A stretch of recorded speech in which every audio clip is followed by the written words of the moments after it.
are storytellers and keepers of the history. They do it with music, and they do it with poetry. And they freestyle poetry too. That's why people compare them to rappers. They are keepers of the family tree, keepers of history. And you see that second line? This man is Dijomo Uvate. 149 generations. That means, you saw we had, how many do we have? 8. He is the 149th generation of the jelly. That's all they do, is sing and tell the story of their people. So, his mother, his father, they were in the jelly too, going back a long way.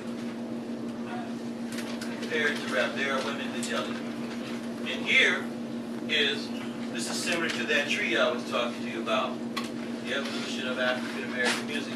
These are different styles of African American music. Let's speed it a little bit. So we were talking about protest music. There was a serious revolt and resistance to slavery. You don't read about it much in history books, but everybody, no matter what color they are, they want to be free. You might hear people say, well, some people were, I'm serious, I've heard it recently, some people were happy being slaves, they were better off being slaves. I've heard it from some very famous people, actually. But the fact was, there were hundreds of revolts and resistance to slavery in the United States. Those are some very famous ones. The largest one was in Louisiana, St. John the Baptist Parish, where slaves took matters into their own hands and fought to free themselves. Music was a part of it. The spiritual songs we talked about earlier were songs of resistance. They were songs of resistance. Songs like Wade in the Water. And I have to tell you this because some people know this and some people don't. Okay? Well, a song like Wade in the Water. Wade in the water, wade in the water, children. That was a song of resistance. Because what that song said, here you are, you're on a plantation. You're trapped. Plantation might be 4 blocks wide, or it might be a mile wide. You're a 70-year-old slave. You've never left the plantation. It's illegal for you to leave. Unless you have a note from your master, you can't leave.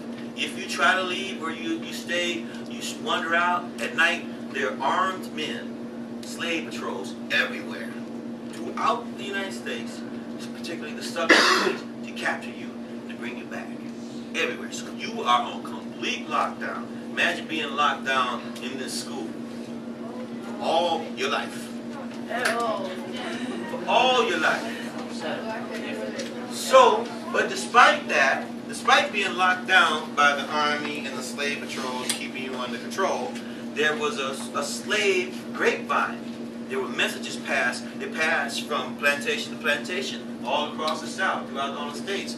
And one of the ways they passed messages were through songs. So Wade in the Water is a song that said, okay, if you manage to get free, if you do manage to get free, what you do is you have to get in the water, wade in the water, because the dogs are going to come looking for you. And if you're in the water, the dogs can't smell you. The dogs can't smell you. So there are lots of these songs, these coded songs of resistance, and we won't have time to go through them all. Steal Away was a song that slaves would sing. That would mean that Harriet Tubman was somewhere nearby, or someone else who was a conductor for the Underground Railroad, to steal you away to freedom.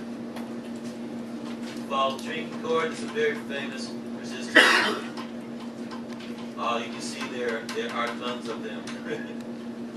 Tons of them. All throughout the blues. Okay, so here's what I'd like to do. I